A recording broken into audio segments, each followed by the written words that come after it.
Okay, so in the previous video, we created a basic React application that you're seeing here. We are rendering everything directly using React DOM and like the basic library.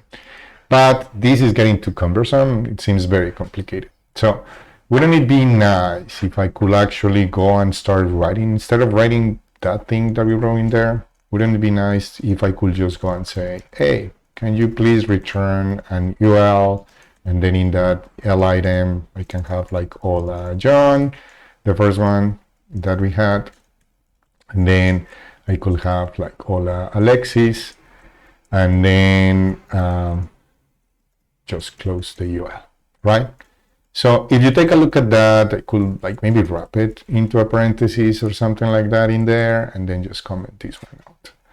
So if you take a look at that, that's kind of interesting, because if you see, this is not reading a string or something, so, but it's not really JavaScript code. So this is kind of like a different language. And that is what we call JSX syntax, okay?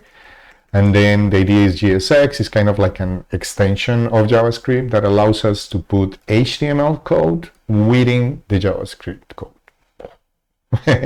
So that is extremely important, because it allows us to get rid of this create element function, and then I could just do this, and then it will be great if instead of doing this, I just say, actually think of that as a component, and then just pass it as if it were an HTML element. The problem is when I render that, it doesn't show anything, because like the actual code, it's creating something that is not really standard JavaScript. So it actually gets me errors, like in that line there is an error. So luckily with React, what you can do is that you can use some transpilers, or kind of like a compiler, but that transforms from JavaScript to JavaScript, or in this case from JSX to JavaScript. So if I put this one in here, and then there is another trick, basically, and this is not what you do in the real world, it's just for pedagogical purposes.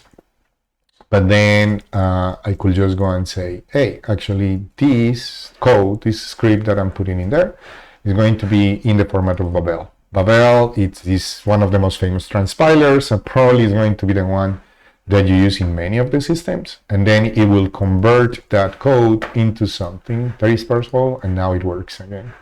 And the cool thing about it is that when you actually take a look at the script it generated, it is going to be including, although probably cannot be seen in here.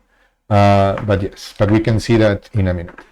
Basically, as you see, in this case, this Babel code actually transpiled that into something that I could use. And then the nice thing about it is that now I can go and start creating things like ID equals, for instance, hello here, and then just put hello. And then hopefully there you can see it in there. And this one actually has like the ID and everything. Okay. Now, as I was saying, like when you're using JSX and Babel, there is like another step we could do. Like what if we want to run that directly from the console? And that's what I'm going to show you in the next video.